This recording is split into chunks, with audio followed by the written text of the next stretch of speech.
যারা আহত হয়েছে তাদেরকে পূর্ণ চিকিৎসা দিতে হবে, যারা আন্দোলনের সাথে ছিল সম্মুখ সারির যোদ্ধা তাদেরকে নিরাপত্তা নিশ্চিত করতে হবে।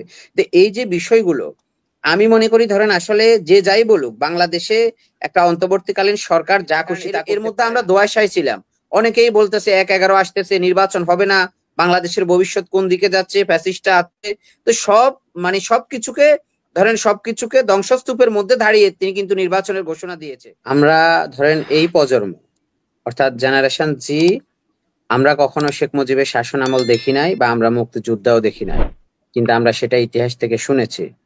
কিন্তু আমরা বাংলাদেশে একটা ধরেন গণতান্ত্রিক একটা দল কিভাবে ফ্যাসিস্ট হয়ে যায়, কিভাবে বাংলাদেশের মানুষের সবগুলো অধিকার কেড়ে নিয়ে বাংলাদেশের সমস্ত ২০ কোটি মানুষকে অস্ত্রের মুখে দাঁড় করিয়ে দেয়, অর্থাৎ একদিকে ক্ষমতা আর একদিকে সাধারণ মানুষ, যেটা যুদ্ধের সময় হয়েছে। তো এই যুদ্ধে বাংলাদেশের সাধারণ মানুষ জয়লাভ করেছে। বাংলাদেশ থেকে খুনিরা ফ্যাসিস্টরা পালিয়ে গেছে। যেভাবে ধরেন ১৯৭১ সালে পাকিস্তানি বাহিনী পালিয়ে যাওয়ার পর তারা কিন্তু এই দেশে আর কখনো ব্যাক করবে না বা এই দেশকে আবার দখল করবে না, এটা যেরকম আমরা ধরেন দৃঢ়চিত্তে আমরা বিশ্বাস করি, ঠিক একইভাবে এই দেশ থেকে খুনি হাসিনা এবং তার দল পালিয়ে গেছে, এই দল আবার কখনো ব্যাক করবে না। এবং আমরা আমাদের কোনো আলোচনায় এই দলকে পরে এক্সাম্পলের জন্য আমরা আনতে চাই না। কারণ একটা মানুষ যখন মারা যায় তার সব ইতিহাস শেষ হয়ে যায়। আওয়ামী লীগ ৫ তারিখে মারা গেছে, শেখ হাসিনা মারা গেছে, সুতরাং এই বিষয়গুলো নিয়ে আমরা, এগুলো সেটেলমেন্ট ইস্যু, এগুলো নিয়ে আমরা আর কথা বলতে চাই না। শুধু আমরা এটাই বলবো যে আমাদের এই সরকার যা ভুল করছে তার আলোচনাটা হবে আগামী সরকারের সাথে, এক্সাম্পল আসবে। কিন্তু প্যাসিস্ট যে সরকার চলে গেছে, পতিত প্যাসিস্ট এবং খুনিদের সাথে এই সরকারের আমরা তুলনা কখনোই করব না। এটা এটা সমীচীন না, এটা গণতন্ত্রের ধরেন একটা ধারণা না, যে প্যাসিস্টরা যা করেছে তারা সবই ভুল করেছে। কিন্তু একটা যুক্তিক সরকার, ধরেন একটা অন্তর্বর্তীকালীন সরকার আমাদের জন্য, তিনি আমাদের একটা বৈধ সরকার, তো সেই সরকারের সাথে আমরা প্যাসিস্টদের কোনো কিছুই তুলনা করব না। যদি তুলনা হয় আগামী দিনে নির্বাচিত সরকারের সাথে তুলনা হবে, যে ইন্টেরিয়ার গভর্নমেন্ট এটা করেছে, আমাদের নির্বাচিত সরকার জনগণের সরকার এটা করছে। আরেকটা বিষয় দেখুন, জুলাই যে ঘোষণাপত্রটা হয়েছে, দীর্ঘদিন ধরে জুলাই ঘোষণাপত্র হওয়ার কথা ছিল আমাদের দল থেকে, এবং কি আমরা যারা আন্দোলনে ছিলাম সবচেয়ে বেশি আমরা প্রয়োজন অনুভব করেছি যে সত্যিকার অর্থে এই আন্দোলনকে রাষ্ট্রীয়ভাবে বৈধতা দিতে হবে, যারা শহীদ হয়েছে তাদেরকে রাষ্ট্রীয় সম্মাননা দিতে হবে, এবং যারা আহত হয়েছে তাদেরকে পূর্ণ চিকিৎসা দিতে হবে, যারা আন্দোলনের সাথে ছিল সম্মুখ সারির যোদ্ধা তাদেরকে নিরাপত্তা নিশ্চিত করতে হবে। তো এই যে বিষয়গুলো আমি মনে করি, ধরেন আসলে যে যাই বলুক, বাংলাদেশে একটা অন্তর্বর্তীকালীন সরকার যা খুশি তা করতে পারে না, কারণ বাংলাদেশ একটা গণতান্ত্রিক রাষ্ট্র। তো অন্তর্বর্তীকালীন সরকার যেমন যা খুশি তা করতে পারে না, আবার নির্বাচিত সরকারেরও জনগণের কাছে একটা দায়বদ্ধতা আছে। তো সেজন্য আমি মনে করি ঘোষণাপত্র যা হয়েছে তাতে আমরা ধরেন কিছুটা হলেও আশান্বিত হয়েছি, যে মোটামুটি একটা ঘোষণাপত্র হয়েছে, কিন্তু সেখানে আরো অনেকগুলো ধারা, আরো অনেক কিছু থাকতে পারতো, যেটা থাকে না, সেজন্য আমরা ব্যথিত হয়েছি।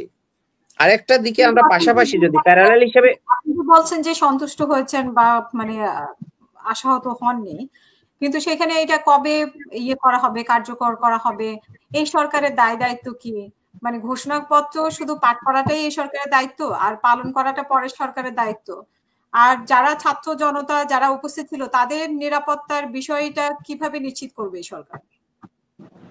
না সেটাই বললাম আপা, ধরেন এই সরকার যা কিছুই করুক না কেন, আপনি সেটাকে যদি ধরেন চিরস্থায়ী একটা সেটেলমেন্ট ইস্যু করতে হয়, তাহলে আপনাকে অবশ্যই পার্লামেন্টারি গভর্নমেন্ট অথবা জনগণের সরকার চাই, জনগণের সরকারই হচ্ছে সেটা করবে। তা আমরা বিশ্বাস করি এবং আমরা বলতে তাহলে চাই যে সরকার ৫ তারিখের, করলো কেন? এখানে তো প্রশ্ন এসে যায় সরকার নিয়ে, যদি পরবর্তী সরকারই সবকিছু করে তাহলে এই সরকার সময় ক্ষেপণ করলো কেন ১ বছর? এই না সরকার সেটা নির্বাচন নিয়ে আমরা কথা বলতে পারি, এই সরকার সময় জ্ঞাপন করলে কেন, এই সরকার কেন কাজ করে না, উপদেষ্টারা দায়িত্ব নিয়ে গত ধরেন ১ বছরে কি করেছে, সেগুলো নিয়ে আমরা অবশ্যই কথা বলতে পারি, এবং এগুলো নিয়ে আমরা কথা বলবো, সবসময় বলবো। এটা ধরেন একটা স্পেস, এবং তারা যখন যাবে, যাওয়ার সময় তারা সবাই তাদের সম্পদের হিসাব দিয়ে যাবে, তাদের দায়িত্বটা বুঝিয়ে দেবে যে আমি ১ বছরে এই মন্ত্রণালয় দায়িত্বে ছিলাম, আমি এটা এটা করেছি। তো আপনি যদি, এগুলো হচ্ছে একটা আলোচনার বিষয়, কিন্তু আপনি যদি মোটা দাগে আসেন, যে জুলাইয়ের এই অগাস্টের ৫ তারিখে যে ঘোষণাটা এসেছে, আমাদের প্রধান উপদেষ্টা জাতির উদ্দেশ্যে যে ঘোষণাটা দিয়েছে, সেই ঘোষণায় আমরা ধরেন আমরা অনেকটা আশাহত হয়েছি যে সত্যিকার অর্থে বাংলাদেশে একটা গণতান্ত্রিক সরকার আসবে বা সেই প্রক্রিয়া হয়েছে। কারণ এর এর মধ্যে আমরা দোয়াশায় ছিলাম। অনেকেই বলতেছে ১/১১ আসতেছে, নির্বাচন হবে না, বাংলাদেশের ভবিষ্যৎ কোন দিকে যাচ্ছে, ফ্যাসিস্টটা আছে। তো সবকিছুকে ধরেন সবকিছুকে ধ্বংসস্তূপের মধ্যে দাঁড়িয়ে তিনি কিন্তু নির্বাচনের ঘোষণা দিয়েছে। তা আমি মনে করি যে এটা অবশ্যই প্রধান উপদেষ্টাকে এই ক্রেডিটটা দিতেই হবে। তিনি যেহেতু নির্বাচনের ঘোষণা দিয়েছেন, আমরা এটাও বিশ্বাস করি যে আগামী ফেব্রুয়ারিতে বাংলাদেশে একটা অবাধ, সুষ্ঠু, নিরপেক্ষ নির্বাচন হবে। এবং এর জন্য আমাদের কাজ কি, আমরা যারা রাজনীতি করি বা আমরা যারা দেশপ্রেমিক, আমরা যারা দেশকে ভালোবাসি, আমাদের উচিত হচ্ছে এই মুহূর্তে প্রধান উপদেষ্টার সাথে থাকা। অর্থাৎ অবাধ, সুষ্ঠু, নিরপেক্ষ নির্বাচনের জন্য যা যা সহযোগিতা দরকার, রাজনৈতিক দলগুলো, বড় দল বলেন, ছোট দল বলেন, সবাই এই সহযোগিতাগুলো করবে। কারণ তিনি নির্বাচনের ডেট ঘোষণা করে দিয়েছে। আমরা কিন্তু বলেছি যে আপনি ডেটটা ঘোষণা করেন, বাকিটা সহযোগিতা করবে।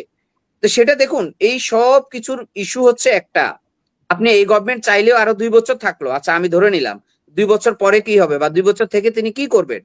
আপনাকে তো দিন শেষে ইলেকশন কল করতে হবে, আপনাকে ইলেকশন দিতে হবে। কিন্তু আমরা দেখেছি যে যদি আমরা ইলেকশনের মধ্যে যদি আমরা একটু পিউরিফাই করে নিই, যে যারা সত্যিকার অর্থে মামলার আসামি, যারা কালো টাকা, যারা দুর্নীতিবাজ, তারা নির্বাচন করতে পারবে না। তো এই নির্বাচনী সংস্কারগুলোকে যদি আপনি সামনে নিয়ে আসেন, আপনি অবশ্যই একটা গুড গভর্নেন্স পাবেন। এটা আমরা একবারে মানে বিনা দ্বিধায় বলতে পারি যে 5 তারিখের পরে কোন রাজনৈতিক দল ফ্যাসিস্ট হয়ে যাবে না। তারা অন্তত শিক্ষা নিয়েছে 5 তারিখে যা হয়েছে বাংলাদেশে। তো এর জন্য আমরা বলতে চাই যে এই মুহূর্তে যা চলে গেছে সেটা তো গেছেই, বাকি 6 মাস বা 5 মাস বলেন, যে সময়টা আছে, আমাদের এই সরকারের, বর্তমান সরকারের সাথে যারা আছে, তাদের উচিত হচ্ছে প্রধান উপদেষ্টাকে অবাধ, সুষ্ঠু, নিরপেক্ষ নির্বাচনের জন্য সহযোগিতা করা। অর্থাৎ যার যার অবস্থান থেকে সহযোগিতা করা। আমরা কিন্তু সেরকম ধরুন কার্যকর কোনো কিছু দেখতে পাচ্ছি না। কারণ পরপর 3টা নির্বাচনে মানুষ ভোট বিমুখ ছিল, কিন্তু ভোটারদেরকে কেন্দ্র নেওয়ার জন্য বা কত পার্সেন্ট ভোটের উপস্থিতি থাকবে, তো সেই বিষয়ে কিন্তু নির্বাচন কমিশন থেকে এখন পর্যন্ত কোনো কার্যকরী উদ্যোগ নিচ্ছে না। তো যেটা গণতন্ত্রের জন্য হুমকির সম্মুখীন। আমরা মনে করি আগামী দিনে হয়তো, যেহেতু প্রধান উপদেষ্টা আজকে চিঠি দিয়েছে সিপি ইলেকশন কমিশনকে নির্বাচন করার জন্য, হয়তো নির্বাচন কমিশন এই প্রক্রিয়াগুলো হাতে নিবে যে কোন মডেলে নির্বাচনটা করলে সেটা এই ধরেন 5 তারিখের পক্ষের শক্তিটা জয়ী হবে।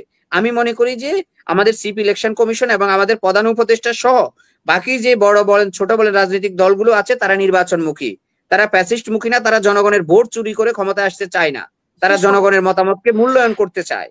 তো সেটার জন্য আমরা ধরেন একদিকে জুলাই ঘোষণাপত্র নিয়ে আমরা একটু আপসেট, কিন্তু নির্বাচনের ডেট ঘোষণার সাথে সাথে আমরা একটু উৎফুল্ল হয়েছি যে সত্যিকার অর্থে একটা বাংলাদেশে একটা নির্বাচন হবে। তিনি চ্যালেঞ্জ নিয়ে ঘোষণা করেছে হাজার জল্পনা কল্পনার মধ্য দিয়ে। তো এই জন্য আমরা তিনাকে সাধুবাদ জানাচ্ছি।